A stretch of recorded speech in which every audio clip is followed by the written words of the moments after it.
The movie opens with a team of U.S. Navy SEALs quietly moving through the war-torn streets of Aleppo.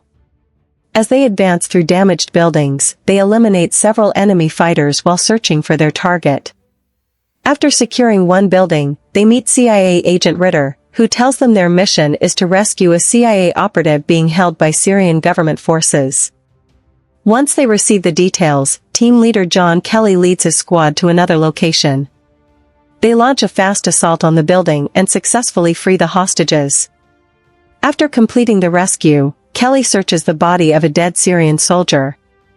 While checking the soldier's phone, he discovers that the man was actually a former Russian soldier. Ritter immediately tells Kelly to forget about it and leave the area before things get worse. Just as they begin pulling out, a Russian team fires an RPG at them. Kelly and his men fight back, but they quickly realize they have stumbled onto a secret Russian weapons depot instead of a Syrian safe house. After a fierce battle, the surviving SEALs and the rescued hostage make it to the rooftop, where a helicopter is waiting to extract them. Inside the helicopter, Kelly angrily blames Ritter for getting his men killed because of the hidden Russian operation. 3 years pass, and the members of Kelly's former team have retired and returned to normal life. One former SEAL is suddenly run over by a van outside his home, while another is ambushed and killed on the road by unknown attackers. Both of them had taken part in the Aleppo rescue mission years earlier. One night, Kelly and his pregnant wife are getting ready for bed. Kelly decides to stay in the living room, where he eats snacks and listens to music. Suddenly, the power goes out. Hearing footsteps inside the house, he grabs his revolver and carefully investigates. He soon discovers that armed intruders have broken into his home. Kelly fights back, taking down the attackers one by one, but not before they brutally kill his pregnant wife. Just as he is about to finish off the last attacker, he is shot and seriously wounded. After running out of ammunition, the final attacker escapes. Kelly drags himself back to the bedroom, only to find that his wife has already died. He is rushed to the hospital, where he eventually wakes up. Navy SEAL Commander Karen Greer visits him and confirms the heartbreaking news. She also tells him that 2 of his former teammates were murdered and that extra protection has been assigned to the remaining SEALs. Kelly insists that the men who attacked his home were highly trained professionals, not ordinary criminals. He asks Karen to help him identify them, but she says the investigation is still ongoing and tells him to focus on recovering. Around the same time, the Secretary of Defense meets with Agent Ritter and Karen Greer to discuss the recent attacks. Ritter reveals that the killers were Russian operatives from the FSB, Russia's Federal Security Service. He explains that Kelly's team unknowingly attacked an FSB operation during the Aleppo mission while rescuing the CIA hostage. According to Ritter, the murders are Russia's revenge for that mission. However, he also says the CIA has decided not to escalate the situation because it could trigger a larger conflict.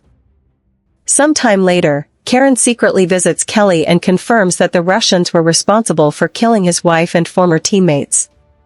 She also reveals that the CIA has officially ended the investigation. Before leaving, she quietly gives Kelly the files connected to the fake passports the Russian agents used to enter the United States. The documents lead to a man named Andrei, who arranged their entry into the country. Now armed with the information he needs, Kelly decides to take justice into his own hands. Pretending to be drunk, he walks into Andrei's office, but Andrei's security guards stop him and force him to leave. Kelly returns to his truck and decides to go after Andrei himself. He tracks Andrei's vehicle onto the highway and rams it during a turn, trapping Andrei inside his car with no way out. Kelly then sets the vehicle on fire and climbs inside. To force Andrei to talk, he shoots him in the leg and demands the name of the 4th Russian operative involved in the attack. After struggling to hold out, Andrei finally gives him the name, Viktor Rykov. With the information he wanted, Kelly leaves the burning car and is immediately arrested by the police. Karen visits Kelly in prison and tells him that he has made everything much worse by killing Andrei. The government is furious, and now Russia is likely to respond. Kelly doesn't care. He vows to hunt down everyone responsible for his wife's murder. He also tells Karen that he knows something the government doesn't, but if they want that information, they will have to get him out of prison. Back in his cell, Kelly notices unusual activity outside. A prison officer orders him to face the wall so he can be taken in for questioning, but Kelly refuses. 3 officers try to force him out, but he fights them off and even threatens one of them. Moments later, a U.S. Marshal arrives and tells Kelly to come with him. Kelly agrees and is taken to a secret military facility for a private meeting. At the meeting, Kelly reveals the name Viktor Rykov. The officials show him several photographs, and despite being told that Viktor is supposedly dead, Kelly immediately identifies him. Agent Ritter explains that Viktor is actually a Russian intelligence operative who has been running secret missions inside the United States for years. The CIA has hunted him for a long time but has never been able to capture him. They believe he is now hiding in Russia. Kelly insists on joining the mission to capture Viktor, and the Secretary of Defense approves the request. Soon, Kelly, Karen Greer, and the Special Operations team prepare to fly to Russia. Before they leave, Agent Ritter tells them he will meet them in Moscow. Kelly doesn't fully trust him, so he stays on guard throughout the mission. As their aircraft enters Russian airspace, Russian fighter jets suddenly intercept them. The pilots are ordered to land immediately at Murmansk airport. When they refuse, the Russian jets fire at the aircraft, damaging one of its wings.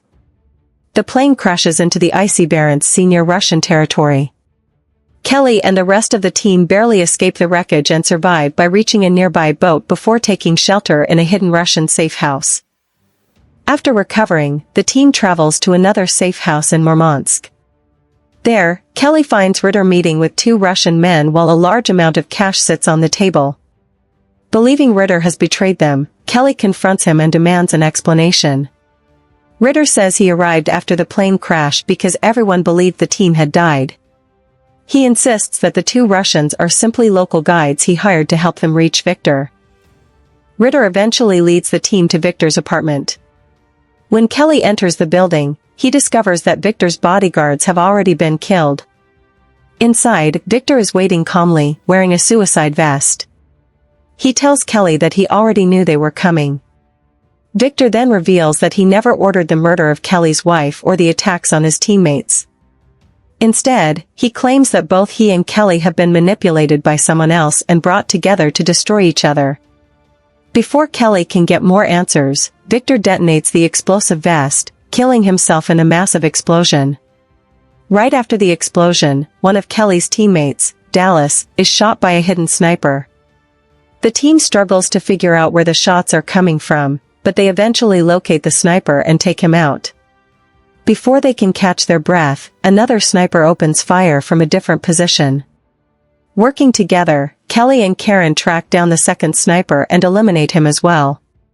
At the same time, Russian police and military forces surround the entire apartment complex, leaving the team with very little time to escape.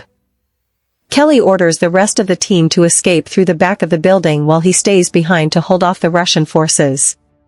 From the rooftop, he detonates an explosive that wipes out several officers, buying his teammates enough time to escape in a van. As the Russian soldiers storm the building, Kelly fights his way through them on the stairwell before making his own escape. Disguised as a Russian soldier and wearing a gas mask, he slips past the enemy without being recognized. Kelly eventually reaches the team's extraction point using a stolen Russian military vehicle. Karen is waiting for him and quickly drives him to a boat, where the surviving team members and Agent Ritter are already on board. Together, they leave Russian waters and begin their journey home. While aboard the boat, Kelly questions Ritter about Viktor and his role in the CIA's operation. Ritter explains that he has spent years working in intelligence and then offers Kelly a chance to disappear. He gives Kelly a bag full of money and promises to report him as killed during the mission, allowing him to start a new life without being hunted. Kelly thanks Ritter and apologizes for wrongly believing he had betrayed the team. Sometime later, Secretary Clay is alone in a restaurant restroom when Kelly suddenly appears and confronts him. Kelly accuses Clay of secretly manipulating the entire operation and reminds him of Viktor's final words before the explosion. When Clay refuses to answer, Kelly kidnaps him and forces him into a car. Threatening to harm his family if he continues lying, Kelly demands the truth. Under pressure, Clay finally confesses everything. He admits that the mission was never about justice or revenge. Instead, it was part of a plan to increase tensions between the United States and Russia. By creating a conflict between the two nations, the government believed it could unite the American people against a common enemy and strengthen its political position. Kelly and his team were only pawns in the operation, meant to be sacrificed along with Victor so that neither government would be blamed. Before Clay can finish explaining, Kelly drives the car straight into a river, trapping both of them underwater. Karen arrives just in time to pull Kelly to safety, while Clay drowns inside the vehicle. Kelly gives Karen the recording of Clay's confession, providing proof of the conspiracy. Before they part ways, Karen drops Kelly off at an airport and hands him a new passport with a new identity. She encourages him to leave his old life behind and start over, reminding him not to forget the people who stood by his side. This movie delivers far more than just intense action. At its core, it's a story about revenge, betrayal, and uncovering the truth behind a deadly conspiracy. John Kelly starts out seeking justice for his wife, but soon realizes he was being manipulated by the very people he trusted. The action scenes are brutal, the tension stays high from beginning to end, and the final twist completely changes the meaning of the mission. If you enjoy military thrillers with non-stop action and unexpected plot twists, this movie is definitely worth watching.